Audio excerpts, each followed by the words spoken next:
Hey guys, welcome back to my channel. I'm so glad you're here today. If you're new, thank you for stopping by. My name is Sarah Braxton and I love to do grocery hauls. I love to do all sorts of hauls really.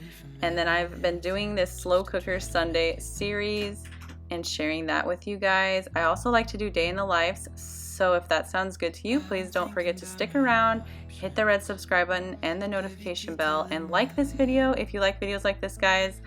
And let's get into this slow cooker cozy fall chowder for you guys to try out. Okay, so you're gonna need 6 slices of bacon.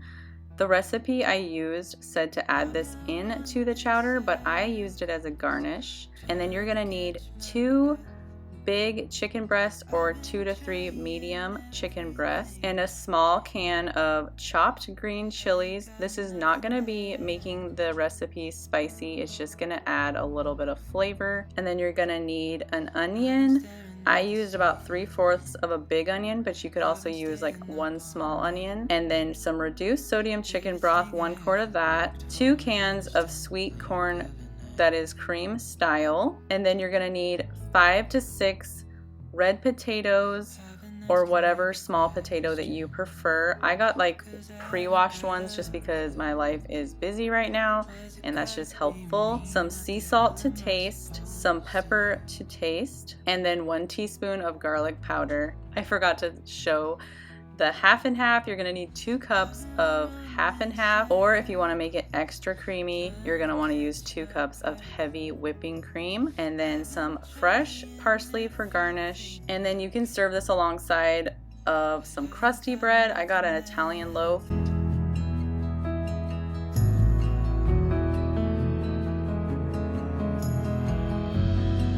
I know there's so much more to this life,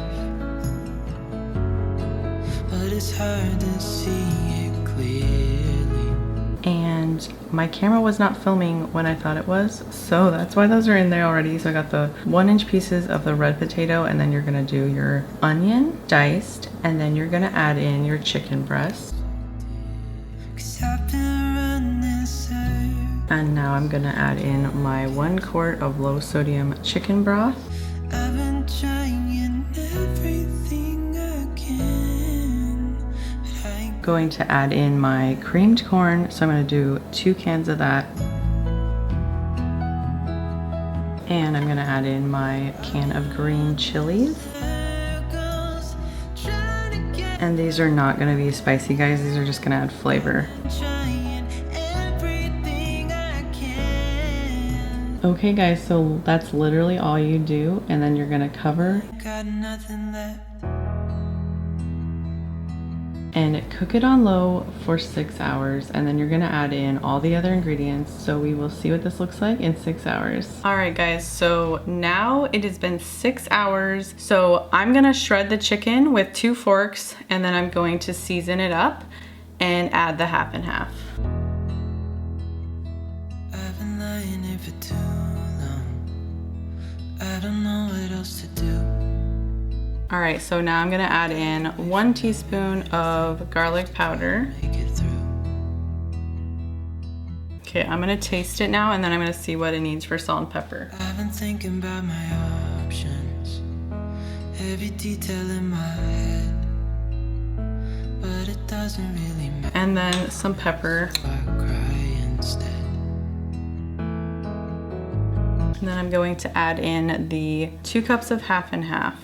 I've been running circles, trying to catch my breath. I've been trying everything I can, but I ain't got Definitely needs to be seasoned really well, and more pepper. I've been staring at the ceiling. Now I'm gonna put the lid on, and I'm going to put it on high for like 20 minutes, and then I'm gonna add in some cornstarch to thicken it. Worked for, vanished in the blink of an So I have this going on like high heat. I'm trying to get it up to pretty hot again, so I can add in my cornstarch slurry, which I'm gonna start out with 1 tablespoon. 'cause I haven't got a clue. Why's it gotta be me? What the hell am I supposed to do? Alright guys, I'm adding another tablespoon of cornstarch because this didn't thicken it enough, so I think it needs definitely another one. I'm gonna cook this for another 20 minutes or so to see if that thickens it up, and then it'll be ready to go. I'm gonna crisp up 6 slices of thick cut bacon and then chop it up into little bite-sized pieces, and this will be for garnish.